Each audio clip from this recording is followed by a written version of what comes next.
O professor Joaquim Azevedo é uma figura de destaque no panorama educativo português, com uma carreira marcada por contributos significativos na política educativa, investigação e ensino superior. Desde 2013, coordena o projeto Arco Maior, que visa reintegrar jovens excluídos do sistema educativo nas cidades do Porto e Vila Nova de Gaia. Pelo seu trabalho, foi distinguido como Grande Oficial na Ordem da Instrução Pública em 2009 e recebeu a Medalha de Ouro da Defesa Nacional em 2015. É autor de diversas obras e artigos sobre educação, disponíveis no seu site pessoal. Boa tarde, professor Olá, Joaquim. boa tarde.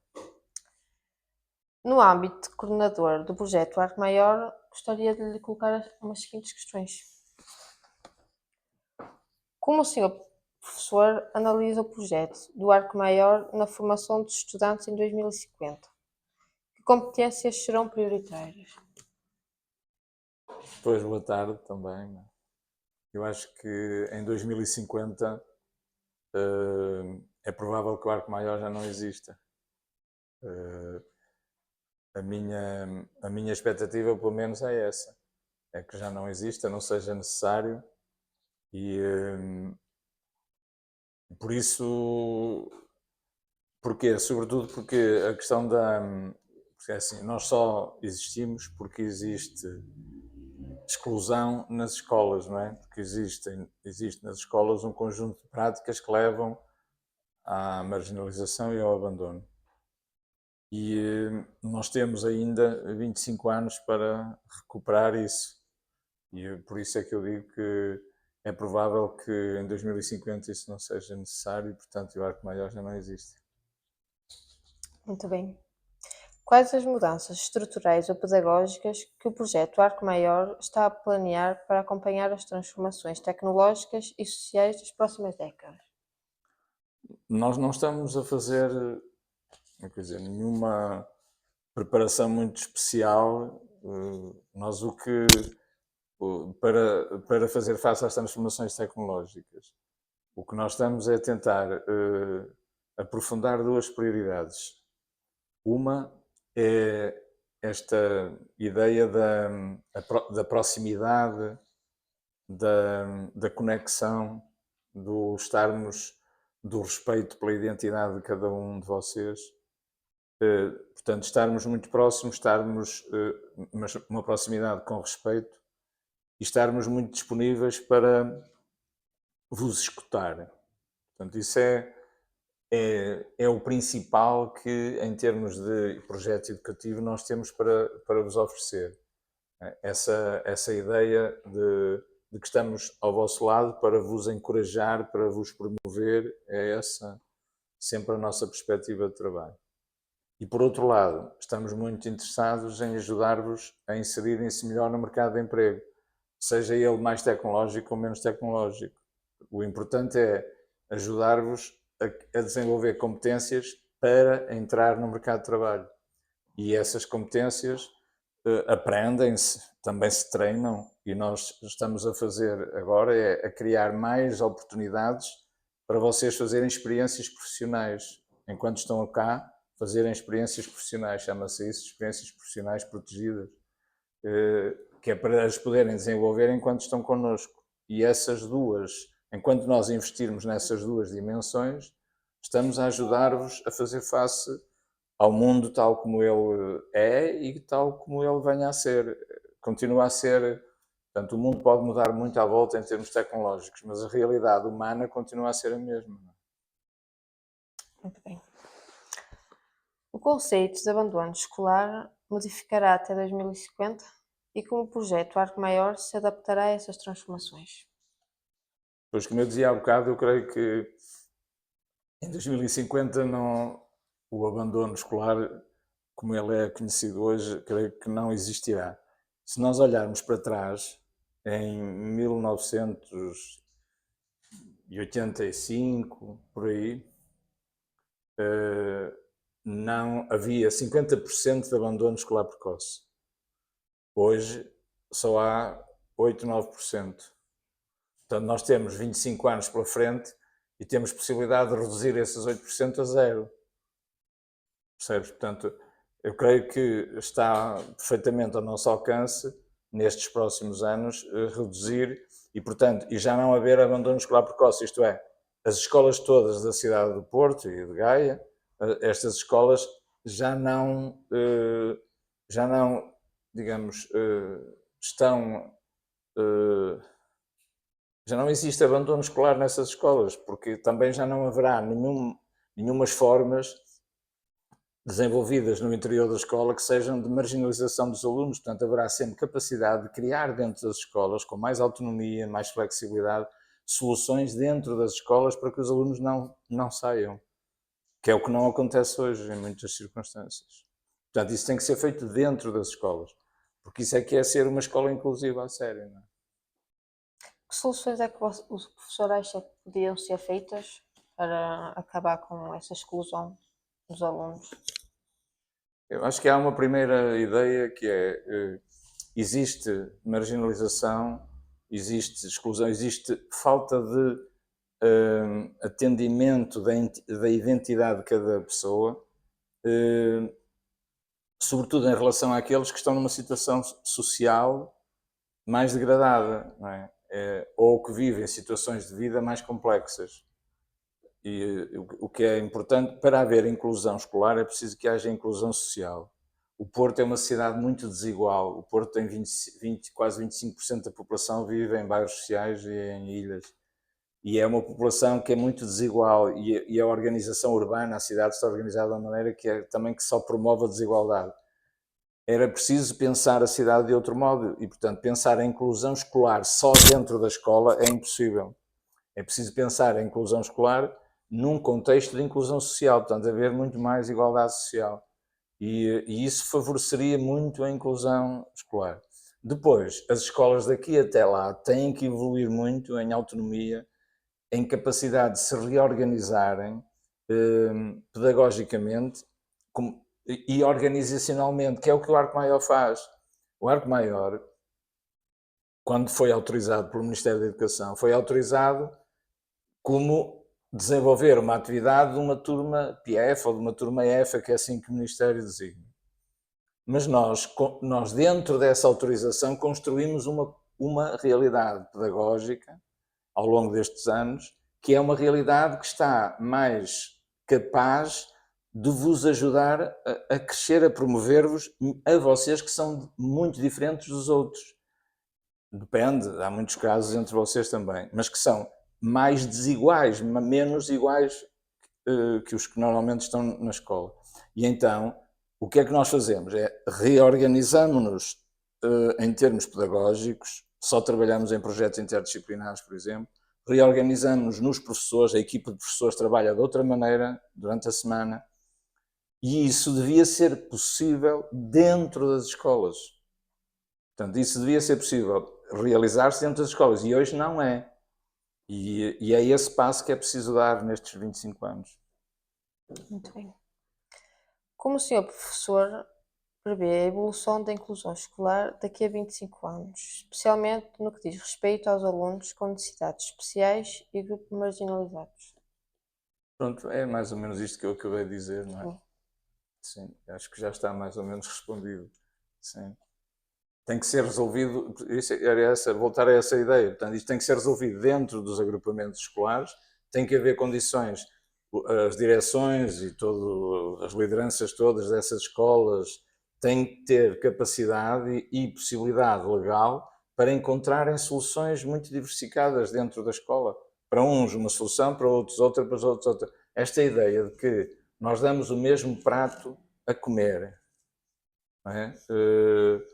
A todos os cidadãos e eles têm que comer com o mesmo apetite, à mesma hora e da mesma maneira e à mesma velocidade, isso é um engano total, não é? Nós confundimos igualdade, tentamos forjar uma igualdade em torno de dar o mesmo a cada um. E esse não deve ser o objetivo. O objetivo deve ser o da equidade e dar a cada um aquilo que cada um necessita para crescer, desenvolver-se e ser aquilo que é. Nós somos todos diferentes e devemos poder manifestar a nossa diferença como pessoas na sociedade e para nos sentirmos realizados. E por isso a escola deve favorecer a emergência dessa realidade que nós somos. Uns são mais arte, outros são mais lógica, outros são mais expressão física, outros são mais outra coisa, não é? E a escola devia ser um lugar que desse o acesso ao conhecimento e desse o acesso ao desenvolvimento humano a todos e a cada um, de maneiras muito diferentes. E para isso a escola não pode ser uma entidade que dá do primeiro ao nono ano o mesmo prato, da mesma maneira, à mesma velocidade a cada um. Isso é o que se chama o igualitarismo. Isso não é equidade, é igualitarismo. E isso é um erro. Mas Portugal tem ainda muito a crescer a esse respeito.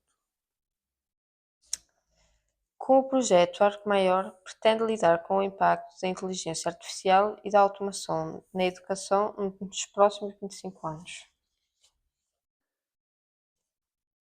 Pois não sei, eu acho que a escola tem uma missão muito importante, que ninguém lhe tira, haja mais inteligência artificial e automação ou menos, que é a capacidade de pensar criticamente a realidade. Nós temos que ser capazes de pensar a realidade que nos cerca de uma forma crítica. E a escola tem aí um papel fundamental de nos ajudar a pensar criticamente e também de maneira criativa. Mas para isso nós temos que ser competentes, aprender aquilo que é suposto ser aprendido na escola e depois sermos capazes de ganhar, através desse conhecimento e com a nossa convivência, ganhar a capacidade de termos uma capacidade crítica, não é, em relação à realidade que nos rodeia. Porque a inteligência artificial e a automação têm muito de espetacular e têm muito de tenebroso. E, em certa medida, são artefactos tecnológicos desenvolvidos por empresas que querem desenvolver-se enquanto empresas. Portanto, não são um dado humano sobrenatural ou que se coloca acima de tudo o resto. São apenas uma forma de nos organizarmos, de comunicarmos, de pensarmos, onde estarmos uns com os outros e vivermos em sociedade. E se isso prejudicar o nosso desenvolvimento como pessoas, nós temos de ser capazes de o criticar, se não, e de travar no momento em que é preciso travar, não é? Por isso é que se diz que tudo tem que ver com a política, nesse sentido, tudo tem que ver com a nossa maneira de estar na sociedade. Se isso prejudica as pessoas, trava-se. Se não prejudica, continua, dentro de determinados critérios, princípios e regras. E isso é a sociedade que tem que determinar, não é? Somos nós, em conjunto. Por isso é que a mim eu acho que tem potencialidades imensas a inteligência artificial, mas a mim não me preocupa muito isso. Não é? Acho que nós devemos aproveitá-las ao máximo, mas também tem, simultaneamente, está a provar que é desastrosa. Por exemplo, há muitas crianças e adolescentes que já estão a chegar à idade da adolescência e juventude e que não se encontram consigo próprios, nunca se encontram consigo mesmos como pessoas. Porquê? Porque estão sempre a ser, digamos, convidados, mas é um convite que tem imenso de manipulação, a estarem em contacto com, digamos, a estimulação, por exemplo, das redes sociais e de outras. E isso, e essa estimulação permanente, as pessoas têm que saber parar, poder pensar, poder contemplar, porque senão nunca se encontra consigo mesma. Uma pessoa que nunca se encontra consigo mesma é uma pessoa que vai ser completamente manipulável. E é isso que já estamos a ver no mundo. Estão a crescer os oligarcas mundiais ligados às grandes empresas, ligadas às telecomunicações e à inteligência artificial, que estão a manipular os políticos e que estão a colocá-los na sua mão e que estão a transformar os políticos em joguetes, não é, desse avanço tecnológico e desse poder económico associado ao avanço tecnológico. E, portanto, é preciso haver aqui muito distanciamento crítico, muita capacidade de fazermos as perguntas certas. E a escola tem que nos ajudar a fazer as perguntas certas. Não nos pode dar só respostas, tem que nos ajudar a formular perguntas. E isso é o pensamento crítico. Como a experiência do projeto Arco Maior poderá ensinar outras instituições a lidar com os índices de abandono escolar em 2050? Sim, eu acho que nós temos pouco a ensinar. Ainda esta semana, numa escola, me perguntavam isso: o que é que nós, com a experiência de Marco Maior, que conselhos tínhamos a dar? Nós não temos nada a ensinar, nós temos é de continuar a aprender. O Arco Maior tem aprendido muito convosco. Quando o Arco Maior foi criado, nós tínhamos algumas ideias na cabeça, mas nós não sabíamos bem lidar com a realidade que é a vossa. E aprendemos ao longo destes anos. E hoje sabemos muito mais. E é porquê? Porque aprendemos, estamos disponíveis para aprender convosco, a lidar convosco, porque assim, educar-vos coloca-nos numa atitude de aprendizagem. Não é? Nós vamos aprendendo a educar-vos e cada vez estamos a conseguir alcançar melhor esse objetivo.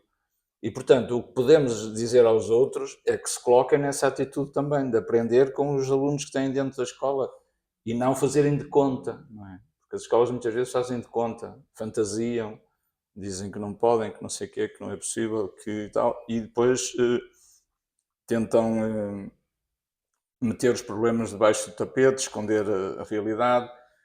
Eu creio que é preciso enfrentar as coisas, como nós fazemos no Arco Maior, não é? Vocês são diferentes uns dos outros. Há jovens muito difíceis, há jovens que têm uma vida mais simples e é mais fácil lidar convosco, mas há jovens que têm uma vida muito complicada e que estão numa situação muito difícil. E nós temos que aprender com cada pessoa a lidar com essa pessoa. É difícil, mas é esse o nosso trabalho diário. Nós, à partida, não temos na manga grandes coisas, não é? Temos é essa disponibilidade para aprender e para estar convosco e estarmos disponíveis, e volto ao princípio, proximidade, muita proximidade com muito respeito e, por outro lado, essa capacidade de vos encorajar e vos lançar para a sociedade, porque vocês têm que se integrar na sociedade, não é? E era bom que pudessem integrar-se de uma forma honesta, boa também para vocês e que seja empática também com os outros. E o que é que tu achaste destas coisas que eu disse? Eu achei que está certo. Sim. Mas há alguma coisa que te chamou mais a atenção? Não, eu acho que no fim tudo chama a atenção porque é uma forma diferente de ensino, é uma forma diferente de nos cativar, de nos dar gosto de vir para a escola e depois no fundo também se torna um lugar seguro, um lugar que acho que todos presentes nesta escola e na instituição, presentes agora e que já no passado, acho que todos são muito gratos, porque afinal é uma forma muito diferente de ensino e é uma forma de nos cativar. E no fundo também acaba por nos dar uma razão para estar aqui, porque o apoio e tudo que recebemos aqui eu acho que era impossível numa escola normal. Prontos, foi isso. Obrigada. Obrigado, obrigado também.